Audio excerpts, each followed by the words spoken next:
नाजरीन, थाना मोरगा की हुदूद मकान number 514 Tipu street new Lalazar defence road Adiala में पानी के एक टैंकर का तनाज़ो अब महज तल्ख कलामी तक महदूद नहीं रहा, बल्कि सूरत-ए-हाल संगीन रुख इख्तियार करती दिखाई दे रही है। एक शहरी उस्मान रशीद का इल्जाम है कि साबिका रंजिश के बाइस इसके घर के बाहर गालम गलोह, हाथापाई और मुबैना हमले की सूरत-ए-हाल पैदा की गई, जबकि वाक़ये की सीसीटीवी फुटेज भी मौजूद होने का दावा किया जा रहा है। सवाल यह है कि आखिर एक ही मामला बार बार सुलह के बाद दोबारा क्यों भड़क उठता है? क्या हर मर्तबा सुलहनामा लिखवा कर मामला खत्म कर देना काफी है? अब फिर कानून नाफिज करने वाले इदारों को इस वक्त हरकत में आना चाहिए जब तनाज़ो किसी बड़े सानिहे का सबब बनने से पहले ही रोक लिया जाए। पानी का एक टैंकर, चंद मिनट का झगड़ा और फिर मुबैना तौर पर घर तक पहुंचती कशीदगी। आखिर इस मामले की असल हकीकत क्या है? तफसीलात बता रहे हैं हमारे नुमाइंदा खुसूसी फारूक अहमद। जी बिल्कुल, थाना मोरगा की हदूद मकान number 514 Tipu street new Lalazar defence road Adiala में पानी का टैंकर एक मरतबा फिर मुबैना तनाज़े की वजह बन गया। उस्मान रशीद के मुताबिक जब इसके घर के दरवाजे पर पानी का टैंकर पहुंचा तो नवीद नामी शख्स ने मुबैना तौर पर टैंकर वाले से तल्ख कलामी शुरू कर दी।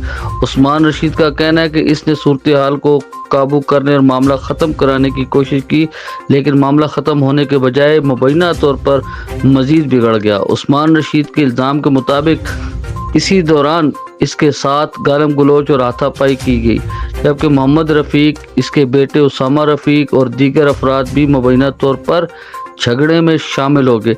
सूरत हाल ने इस वक्त मज़ीद कशीदगी इख्तियार कर ली जब टैंकर वाले के साथी भी मौके पर पहुँच गए।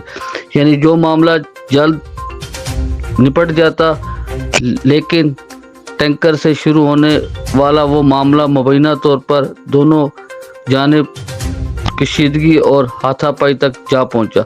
सूरत हाल को देखते हुए पुलिस को 15 पर इतला दी गई, जिसके बाद तमाम मुतलका फरीकैन को थाना मोरगा मुंतकिल किया गया। लेकिन नाज़रीन, असल कहानी यहाँ ख़त्म नहीं होती। उस्मान रशीद के मुताबिक इससे कबल भी फरीकैन के दरमियान 2 मरतबा सुलह हो चुकी है, मगर सुलह के बावजूद मुबैना तौर पर तनाज़ा दोबारा सामने आ गया। दस्तयाब मालूमात के मुताबिक फरीकैन के दरमियान सुलहनामा तहरीर होने के बाद इन्हें छोड़ दिया गया, मगर सवाल यह है अगर कल फिर यही तनाज़ा दोबारा खड़ा हो गया तो जिम्मेदारी किस पर होगी?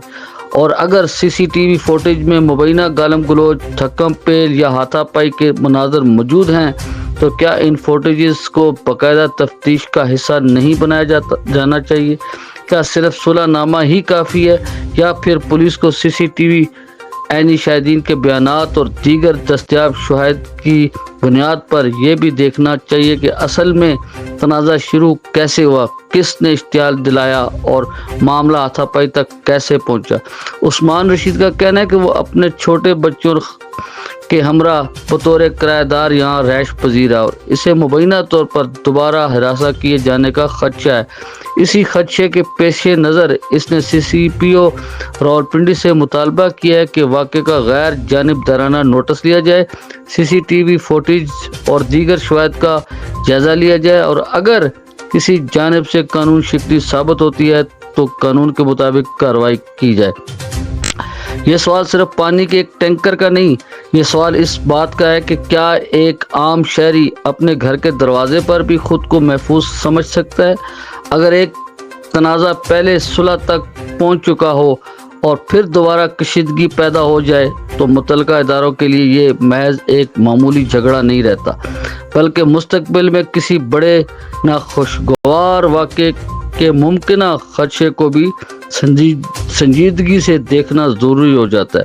इल्ज़ाम जिस फरीक पर भी हो, फैसला शवाहिद के बुनियाद पर होना चाहिए। न किसी बेगुनाह को मोर्द इल्ज़ाम ठहराया जाए, न किसी कानून शिकन को सिर्फ सुलह नामे की आड़ में दोबारा कानून हाथ में लेने का मौका मिले।